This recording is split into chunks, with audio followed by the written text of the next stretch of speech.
Hello, everyone. For those that don't know me, I'm Brooklyn. I have the honor of being the oldest grandchild to the most stubborn, hardworking, loving people that I know, my nanny and papal. 60 years. To some, that's just a number, but to my nanny and papal, that's a lifetime of hard work, dedication, late nights, early mornings, disagreements, laughter, tears, and choosing each other over and over. When someone asks me about their marriage, I don't think of a specific moment or two in time. I think of the core memories that they've created. One of my favorite memories is packing up the car on a hot summer day. We would pack some sauerkraut, some hamburgers, pickle, onion, and mustard went on the side, and we would pack it. Oh, and some ice cold Coca Colas that Nanny got somewhere on sale, and we would pack it in this pink and green cooler about this big, and it had the words Rumfelt on it in a black Sharpie marker. I have that today. Once we got to the reservoir, Papa would hand Nanny the keys, and he would talk her through starting the boat, putting it in a slow reverse. And then he would run to the pier, yelling after her, yelling at her over the motor, telling her, wait just a damn minute so he can unhook this boat before we take off. And when it came time to dock the boat, Papa would tell me to sit down. He would take over. He'd make Nanny move, and he'd get close enough to the dock just so Nanny could grab the rail to the boat and guide it and hook it back up. They moved in sync with each other. Every time I went, I think, dang, they're good working with each other. Like they'd done it 1,000 times before. I remember getting frustrated sometimes because I didn't want to sit at the dock, and they did. And Papal told me one time, he said, now get down there and lift them rocks up and see if you can find any crawdads. I did.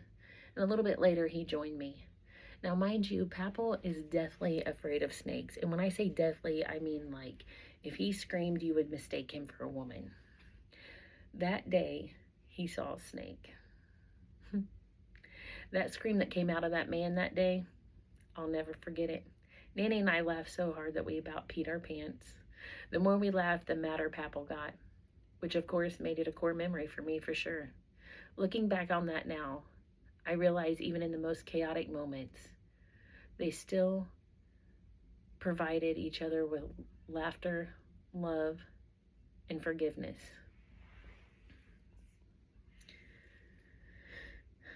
This is what 60 years looks like. As I've gotten older, I've also realized something else. I always had a homesick feeling in the pit of my stomach. And I realized recently that it's not just a place in time, it's the memories in time. I remember times where Nanny and I would drop Papa off at work and take him some lunch, or just run and get our nails done, or go back to the pool. Or when Papa had a scooter, and I would beg him to drive separate from Nanny on our reservoir trips. And I thought I was the coolest when he took me on rides. I felt the wind in my hair, I was holding on to my paps, and I was feeling like I was the only one in the world. Not everybody's Papa drives them on a scooter. Or when we went to Meijer on late nights and Nanny would go grocery shopping and me and Papa would sneak off. We thought we were sneaking off, but Nanny knew. We were going to the cafeteria to get a piece of pizza. These aren't just memories, but something that helped shape myself into who I am today. These are the reasons why I want to create memories for my children. I now realize how powerful these times have been in my life.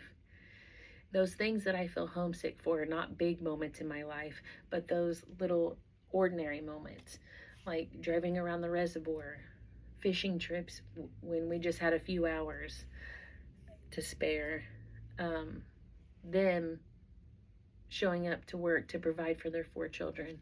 It's choosing each other over and over, the forgiveness that they have for one another. This is what Nanny and Papa built. It's not just a marriage, but it's a lifetime of laughter, dedication, love, honoring each other. These are the core valued memories. Papa is and always has been a hard worker, dedicated to his family, even when there were snakes.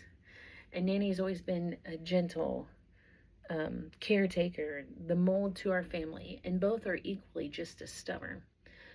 Over these past years, they taught me what love really is and what it means. that it's not perfection, but trial and error.